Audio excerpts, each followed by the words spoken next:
What's going on today, guys? Rachel here from Keto Uncut, and today I will be going over 10 tips for starting the keto diet, and hopefully you will be able to avoid the keto flu. Coming up.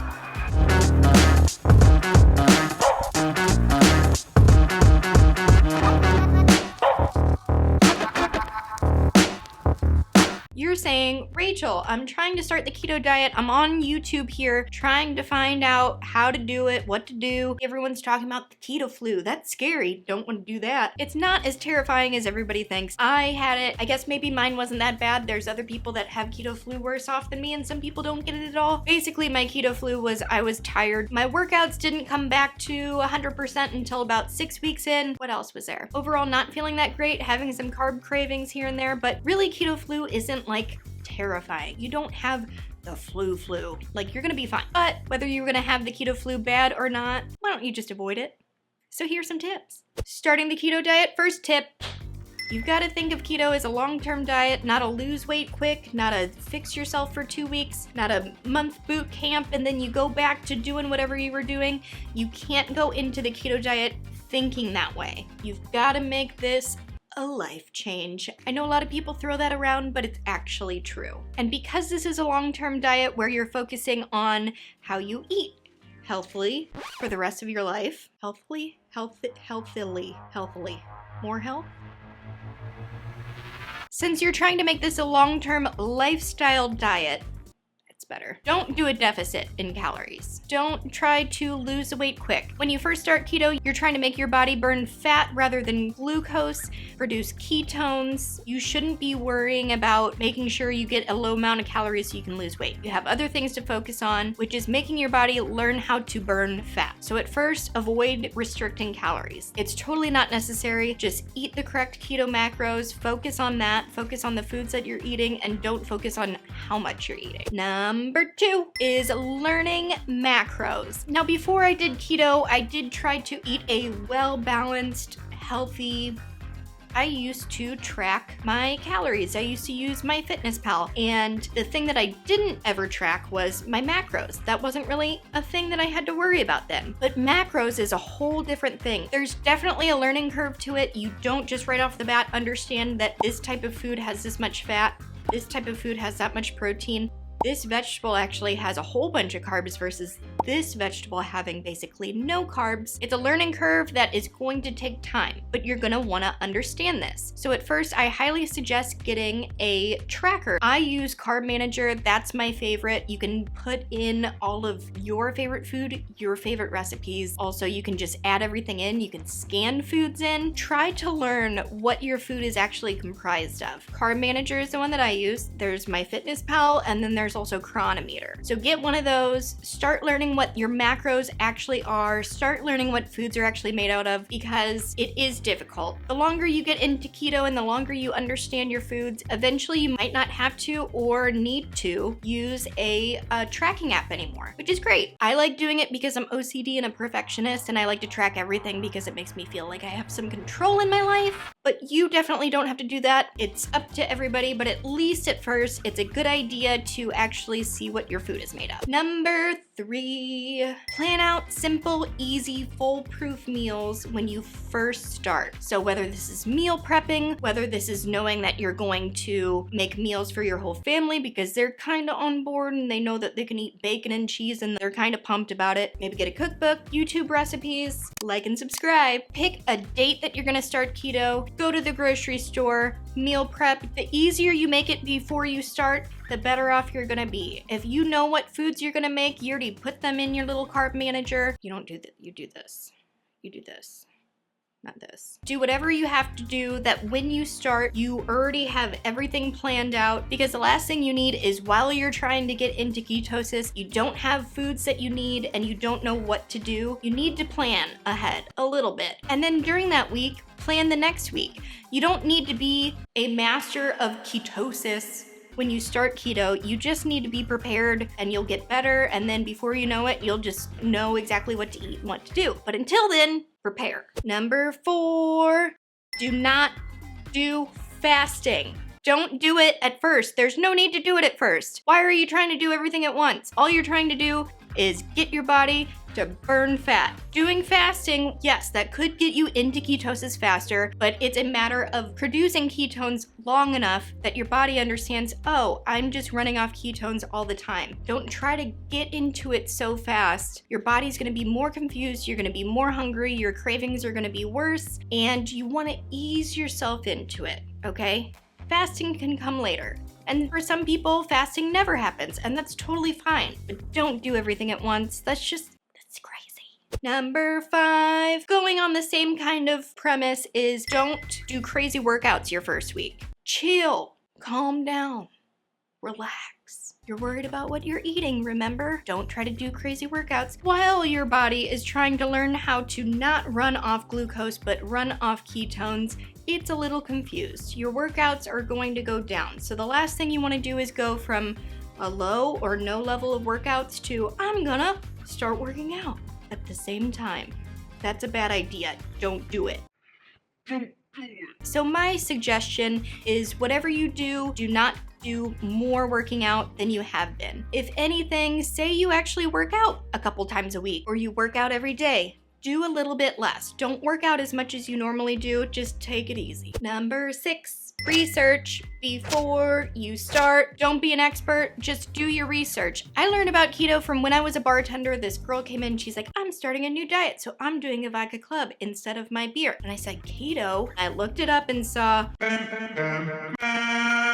on Wikipedia, ketoacidosis. Don't do it. You could die from it. I told her how crazy it was. Oh, this is nuts. I saw her becoming healthier. So I went onto YouTube and I started doing research. Now, eventually, you're gonna have to dive in. You can't just research forever and ever trying to learn everything about it because that will come along the way. But eventually, just dive in, but do enough research that you can get by and do things basically correctly. Do enough research ahead of time so that you're staying on the road and you're not just going off into the ditch. So I learned almost everything from Mike Mutzel, Keto Connect, Goody Beats, Dr. Berg, Jimmy Moore, and Thomas DeLauer. Now there's plenty other great ones out there, but those are the ones that I started off with and I still watch them to this day. I am a little bit obsessed. So make sure to check them out. And honestly, if you're watching my channel, then I know you already know them, right? Because they're the big leagues and I'm playing t-ball.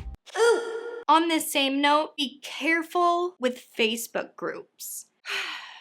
I cannot stress this enough. Anybody can be in these Facebook groups and people are mean. They're mean. These are bullies. People who are honestly having questions about keto go on there and type out a question and people will start bashing. How do you not know this? Or if somebody will be like, well, is this okay? Is this 6 net carbs or what are net carbs? Is this 8? I don't really understand the fiber and the sugar alcohol. And then people are like, don't eat that. That's dirty keto. People go crazy. I started on those groups and I quickly got off of those. I'm not telling you not to go in these groups. I'm saying go in with extreme caution.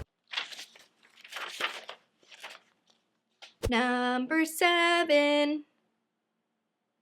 Don't worry about testing your ketones. You don't have to do that yet. And really, you never have to do that. Showing that you're registering ketones or not is completely arbitrary. And I don't know if I'm using the word correctly for that, but what I'm trying to get at is your body doesn't know what's going on yet. Maybe it's gonna start producing a bunch of ketones, right? There's gonna be a lot of extra floating around and your body doesn't know how to utilize it. You're going to maybe be showing a ton of ketones in the test strips, but really you're just peeing out the ketones. And eventually, once you're actually into ketosis, the pee strips don't work. Your body utilizes the ketones much more efficiently. So you make ketones, you burn them, and then by the time you pee them out, you're not gonna really register any ketones anymore. If you just can't help yourself and you're like, I gotta test, I'm one of those people, which I did, buy the really cheap pee test at the drugstore. Check it out. The only way I would say this is actually reasonable is because it'll at least let you know a little bit that you're on track. Day 1, it's gonna show no ketones, but maybe after a week, it'll show something on the test that you're registering a little to a lot of ketones. And that way you know, ooh, maybe I am eating enough fat. Maybe I am having low enough carbs. So maybe I'm on the right track. And then after that,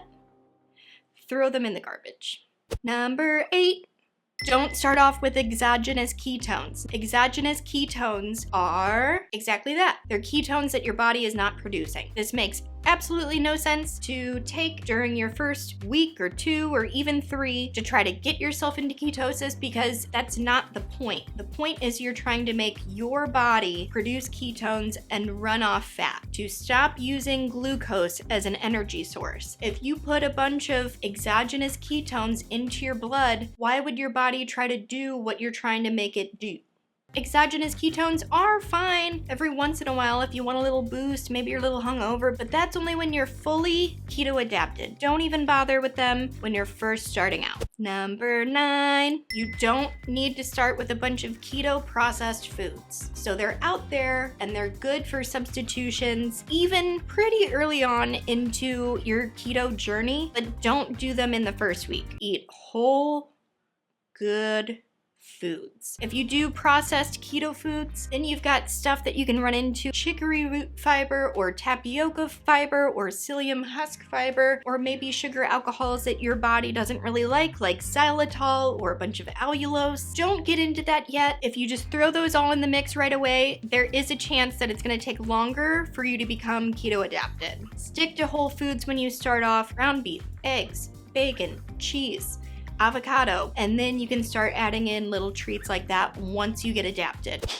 Yes! Number 10. I saved the best one for last: electrolytes. Electrolytes are so important. I cannot stress it enough. When I first tried keto, somehow I missed the memo on electrolytes, and that's what gave me keto flu. I'm like almost certain. So basically, when you start off keto, you have an electrolyte imbalance. A long story short is the glucose that is stored in your muscles hold a bunch of water. When you try to switch to keto, you flush out all that water weight, and along with that, you flush out electrolytes. Therefore, there's an imbalance and you feel like garbage. So make sure you up your electrolytes. How do you do that? Up your salt, up your magnesium, up your potassium, and also there's electrolyte powders that flavor your water, like Ultima. I love those. I love every single flavor. They're delicious. Actually, one of my first videos that I put out, I explain all the electrolytes that I like to take, and I will have that linked up.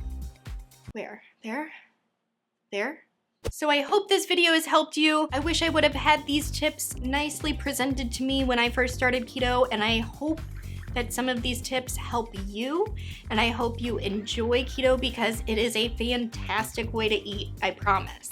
Please give this video a thumbs up, subscribe with all notifications to make sure you stay in the loop. It's the only thing I could really ask for. Thank you so much. You guys are the best. I'm Rachel. This is Keto Uncut, and we'll see you next time.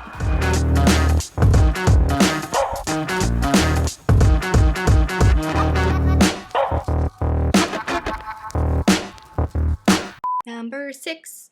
Which one do I do? That or that? What's going on? Now At